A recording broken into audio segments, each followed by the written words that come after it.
Faktorisering af andengradspolynomiet. Vi har en generel sætning gældende for andengradspolynomier, der siger, at hvis diskriminanten er positiv, så kan vi faktorisere funktionen på følgende måde her. A gang x minus den ene rod gang x minus den anden rod. Hvis diskriminanten er 0, så kan fx faktoriseres på følgende måde. Og man siger, at R1 er en dobbeltrod. Og ikke mindst så gælder der, at hvis diskriminanten er negativ, så kan vi slet ikke faktorisere. Lad os prøve at kigge på beviset. Og der er jo 3 tilfælde, og vi bliver nødt til at gå alle 3 tilfælde igennem slavisk. Hvis diskriminanten er positiv, jamen så har jeg jo sådan set styr på rødderne. Jeg ved, der er 2 rødder, jeg ved, hvordan jeg kan udregne dem. Bevisteknikken går ud på, at man starter med selve faktorisering.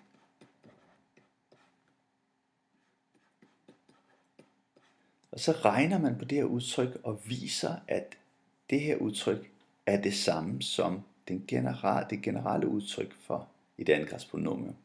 Og på den måde har jeg så vist, at et hver andengradspolynomium kan faktoriseres på den her form, hvis diskriminanten er positiv. Så jeg skal simpelthen prøve at regne på det her udtryk. Jeg venter med gang ind med a'et og prøver så slavisk at gange den her parentes ud. X gang x, det er x i anden. X gang minus R2, det er minus R2 x. Minus R1 gang x, minus R1 x. Og minus R1 gang minus R2 giver plus R1 R2. Okay. Og de 2 midterste led, de her 2 led her, de har begge 2 minus fælles, og de har x fælles. Så jeg kan sætte minus uden for parentes, og jeg kan sætte x uden for parentes. Hvad er der tilbage herinde? Jo, vi har R1 plus R2. De 2 rødder er lagt sammen. Og til sidst har vi så plus R1 gange R2. Se, nu lader vi lige det her stå. Kald det den for hjerte.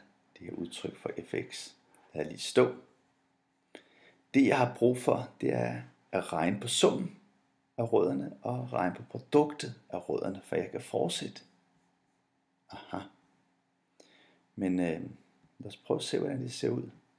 Men har jeg styr på rødderne? Jeg har da styr på rødderne.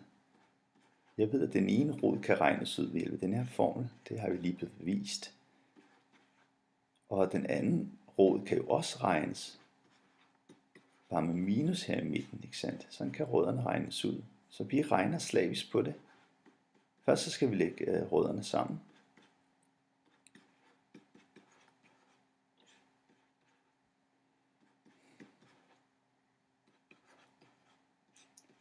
Vi har 2 brøker, vi skal lagt sammen, så er det jo ret nemt, ikke? Det er, at man beholder nævneren og lægger tællerne sammen.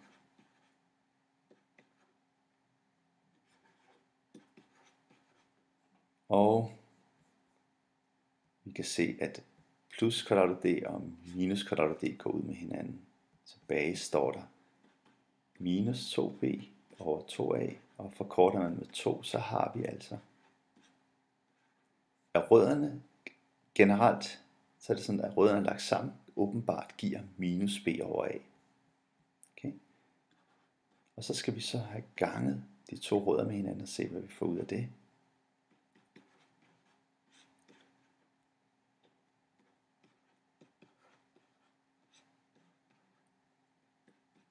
Her bruger vi altså tredje kvadratsætning her. Tredje kvadratsætning.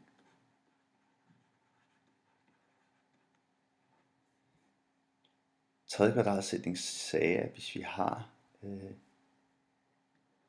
okay, måske skulle jeg lige skrive det op. Sådan 2 brøker gang med hinanden. Det er jo tæller. Gang tæller.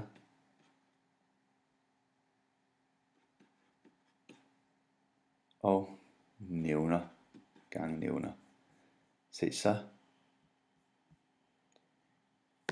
Venter jeg lige med at sige tredje kvadratsætning her. Men siger, at jeg skal bruge det her.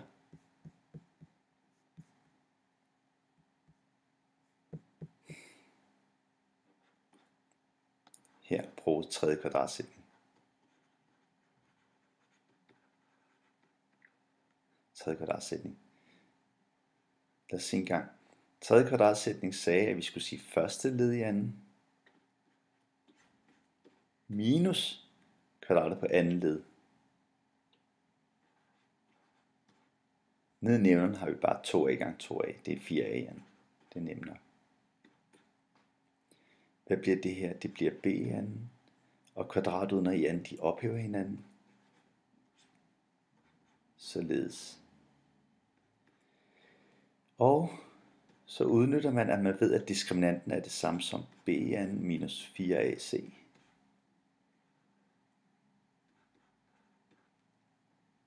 Ophæver minusparentesen. Så skal man huske at skifte fortegn herinde. Ikke sandt? Det kan lige stå der. Lad os se en gang. Fordi b'en og minus b'en, de går ud med hinanden. Jeg tror jeg lige, for en sikkerheds skyld, jeg lige skriver, at vi har altså det her udtryk nu. Så forkorter jeg med 4, og jeg forkorter med a. Tilbage står der sådan her. Okay. Så jeg ved altså, at rødderne gange med hinanden generelt set giver c over a. Det er så klar til at indsætte i mit hjerte. Okay. Indsættes i hjerte. Jamen, så har jeg jo, hvad var det jeg så har med sin gang?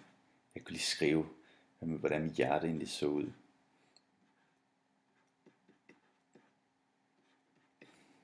Og så havde jeg rødderne gange med hinanden her til sidst. Men jeg indsætter, hvad jeg ved nu. Lad os se en gang. Rødderne lagt sammen. Rødderne lagt sammen gav minus b over a. Minus b over a. Og rødderne gange med hinanden, hvis jeg husker. Og det var så det c over a. Okay, og minus gange minus, det er plus. Til sidst så ganger man ind med a på alle led. A gange x i anden, det er ax i anden. A gange den her brøk, så bliver det gange a divideret med a, det er et et-tal. Så står der bare bx. Og a gange den her brøk, der bliver bare c tilbage. Jamen, hvad har jeg vist? Jeg har nu vist, at det her udtryk, det her udtryk, faktoriseringsformen her, er det samme som det her generelle angrebspolynomium. Ergo har jeg vist, at i hver angrebspolynomium, hvis jeg ligesom læser baglæns i hver angrebspolynomium, kan skrives på den her form, så længe diskriminanten er positiv. Ergo vi har vist det øverste. Lad os prøve at kigge på det andet tilfælde, nemlig hvis diskriminanten er lige med 0, så påstår vi jo, at funktionen kan skrives sådan her. A gange x minus dobbeltroden i anden. Jamen igen, helt slavisk, så starter man simpelthen med faktorisering og prøve at regne på den. Så er det godt, at vi har styr på vores anden kvadratsætning, så vi skal sige kvadratet på første led plus kvadratet på andet led minus det dobbeltprodukt, ikke sandt?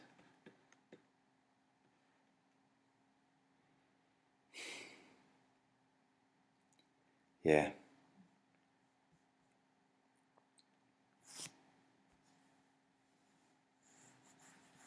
Okay, så lad os prøve at se en gang. Hvad vil så være klogt her? Jo, vi har styr på roden. Roden ved vi kan udregnes ved hjælp af den form, så det prøver vi at bruge og indsætte. Prøv at se, om vi kan så komme videre.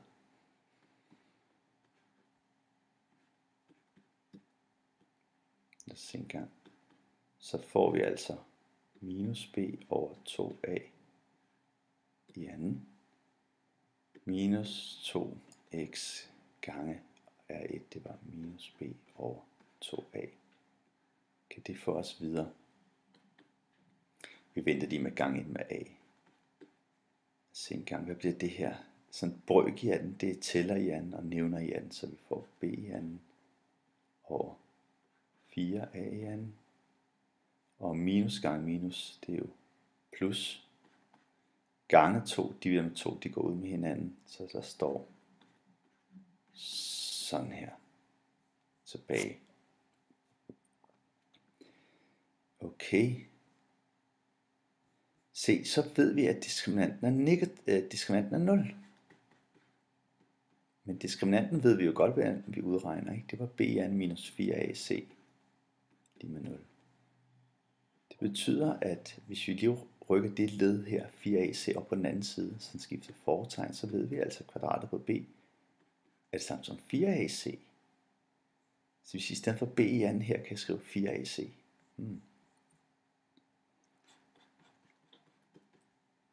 Og så har jeg nu følgende. I stedet for b i anden skal skrives 4ac.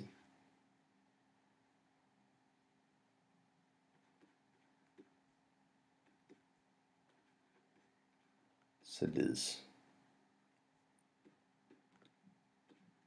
Og her kan jeg forkorte med 4, og jeg kan forkorte med a, så jeg bare har c over a tilbage her, og b over a her, og et x. Så ganger jeg ind med a på alle led, så får jeg ax i anden, plus a gange den her brøk, det bliver c. Og a gange sidste brøk her, der bliver bx tilbage, hvilket er det samme som formen for et generelt angrebspolynomium. Ergo har jeg vist, at hvis diskriminanten er 0, hvis vi læser baglæns her, så kan et hvert angrebspolynomium skrives på den her form. Den har den her faktoroplysning.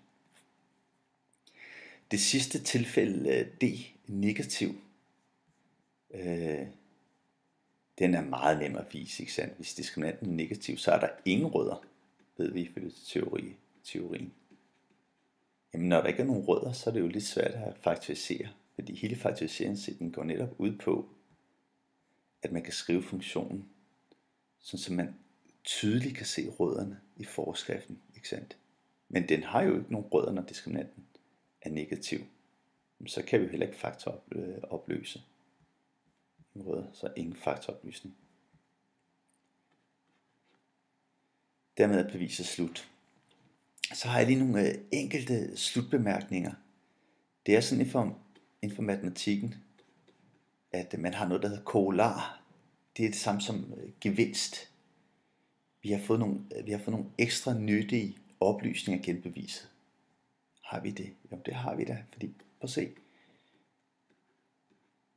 Vi har fået det ud af det, at rødderne gange med hinanden, det indså vi var det samme som c over a, helt generelt. Og ikke mindst så fik vi også bevist, at rødderne lagt sammen, det gav minus b over a, ikke sandt? Hvis koefficienten til højeste gradsledet a er et ettal, hvad har vi så? Jo, så har vi, at rødderne gange med hinanden giver c over 1, bare c, og rødderne lagt sammen, hvis vi sætter et tal ind her, det giver minus b. Det vil sige, som sidegevinst, så har vi faktisk bevist den her fantastiske sammenhæng, der gælder mellem rødderne, ikke? At hvis koefficienten til højeste gradsled er 1, så gælder der, at rødderne multipliceret med hinanden giver konstantled, og rødderne lagt sammen giver minus b. Og det er jo effektivt, når man skal gætte rødder. Eller lige hurtigt tjekke efter, man regner rigtigt.